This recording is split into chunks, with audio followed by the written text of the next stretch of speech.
Alors, monsieur Laurent Rimoldi, c'est quoi pour toi le cantique?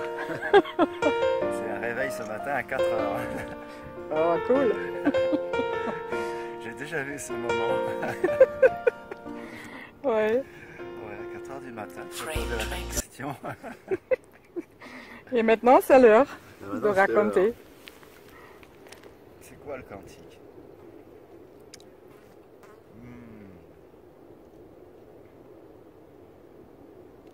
Eh ben, le cantique, c'est là maintenant.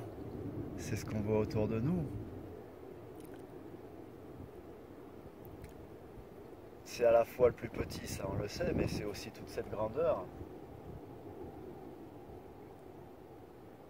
Tout cet espace. Le cantique, c'est quand tu prends conscience de cet espace.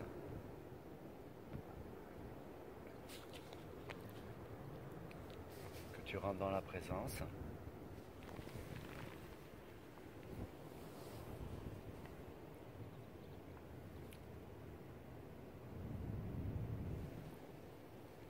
Peut-être d'un seul coup tout se dessine autour de toi et tu te retrouves au centre.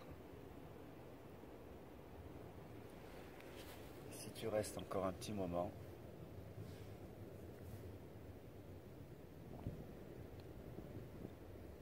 tu peux devenir, tu vois, là je me fais manger par les fourmis.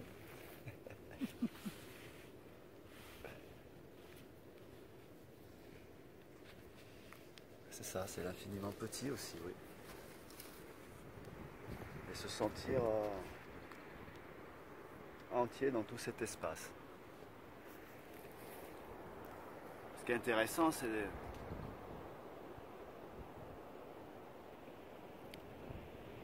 comment je traduis le cantique. Comment je transforme moi-même le cantique. Comment il devient ma réalité. Bien, c'est dire la créalité. Créer cette réalité.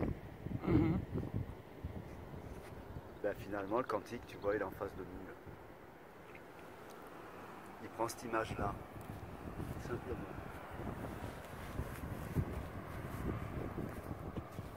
Et je peux choisir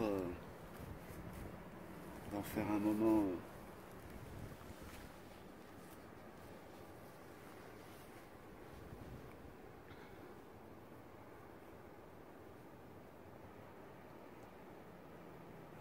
posé.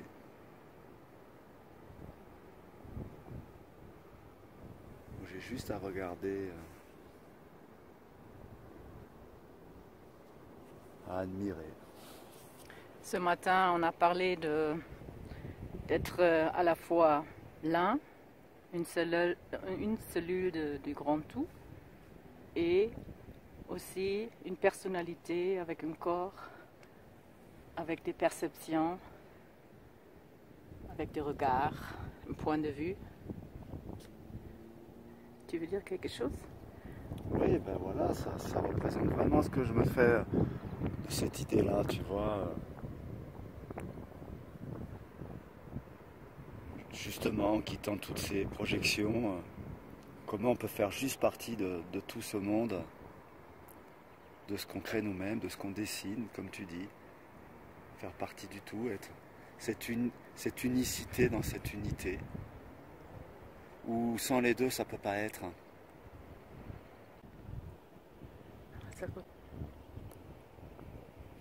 Nous sommes où là? Là, nous sommes en direction du lac de Vins, dans les Alpes-Maritimes. En face de nous, tu as le Mont Mounier, à 3870 mètres. C'est la face nord, tout enneigé, avec la station d'Oron en premier plan. Quand tu vas partir sur ta droite, c'est peut-être plus connu. Tu vas arriver, là on va se diriger, et là déjà tu peux voir la pointe, c'est la cime de la Bonnette, la plus haute route de France, 2810 mètres. On la voit là-bas sous là, qui passe dessous, tu vois. Et de l'autre côté, complètement derrière nous là-bas, c'est l'Italie. Là, nous sommes encore en France par là. Là, tu commences à arriver en Italie. Et là-bas au fond c'est le col de Fer. Et juste derrière c'est l'Italie, c'est à la frontière de l'Italie. Et là-bas c'est les aiguilles de Tortis. Et le refuge où on va aujourd'hui, elles sont juste derrière les aiguilles de Tortis. D'accord. Et là je te dirais, voilà, tu verras là-haut, c'est magnifique. Merci beaucoup. C'est la création. Quelle chance, oui. Merci, Mandela.